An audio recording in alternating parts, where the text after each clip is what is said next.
രക്ഷിക്കണേ, എനിക്ക് നീന്താൻ അറിയില്ല. പരിപ്പേറി ഒരുപാടുണ്ട്, മുങ്ങിച്ചാകും ഞാൻ. രക്ഷിക്കണേ. നിക്ക്, ഇപ്പൊ തന്നെ പരിപ്പ് കുറയ്ക്കാം.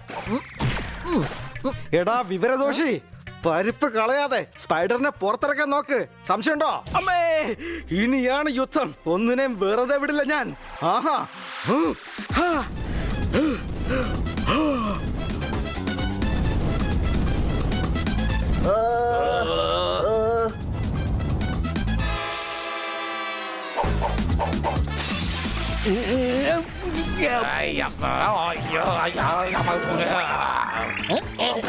താങ്ക് യു കൂട്ടുകാരാ. വെൽക്കം.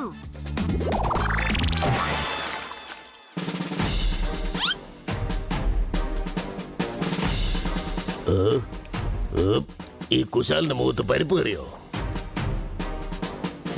നിങ്ങൾക്ക് തമാശ കാണിക്കാൻ ഇതെന്താ പിക്നിക്കാണോ? ഡിസിപ്ലിൻ എന്ന് പറയുന്ന ഒരു വസ്തുവില്ല ഇവിടെ. ഇന്ന് ആർക്കും തന്നെ ഭക്ഷണം കിട്ടില്ല. സർ, അങ്ങ് ഭക്ഷണം കഴിച്ചില്ല. കഴിച്ചില്ലെങ്കിൽ താനെന്താ എന്നെ കഴിപ്പിക്കൂ? അഥവാ കഴിച്ചിട്ടുണ്ടെങ്കിൽ താനെന്താ പിന്നെ എന്നെ കഴിപ്പിക്കൂ? അഥവാ കഴിച്ചില്ലെങ്കിൽ പിന്നെ പാഴ്സൽ പോയി തരൂ. പാഴ്സൽ വീട്ടിൽ കൊണ്ട് പിന്നെ കഴിച്ചില്ലെങ്കിൽ എന്താ താൻ ചെയ്യാൻ പോണേ? ഒന്നും ചെയ്യില്ല സർ. നിനക്കൊന്നും ചെയ്യാൻ പറ്റില്ല എന്നുണ്ടെങ്കിൽ പിന്നെന്തിനാ ചോദിക്കുന്നേ? ഇന്ന് ഇവിടുന്ന് ആർക്കും ഭക്ഷണം കിട്ടില്ല. ബട്ട് സാറേ, നിന്നെ പോലുള്ള കഴുതകൾ കാരണം ആർക്കും തന്നെ ഇന്ന് ഭക്ഷണം കിട്ടാതായി. ഇനിയിപ്പോ എന്താ ചെയ്യാ ചേട്ടാ? പട്ടിയെ പോലെ വിശക്കുന്നുണ്ട് എനിക്ക്. പേഴ്സണൽ അറ്റാക്ക് വേണ്ട. ഞാൻ നിങ്ങളെ പറഞ്ഞല്ലേ ചേട്ടാ, ഞാൻ പറഞ്ഞത് വയറ്റിൽ എലി ഓടി കളിക്കുന്നുണ്ടെന്നാ. അതെ ചേട്ടാ, അങ്ങനെ പറഞ്ഞു കേട്ടില്ലേ? ഇവിടെ പേഴ്സണൽ അറ്റാക്ക് വേണ്ട. പിന്നെ ഞാൻ എന്താ പറയേണ്ടത്? മുയൽ ഓടി കളിക്കുന്നുണ്ടെന്നോ?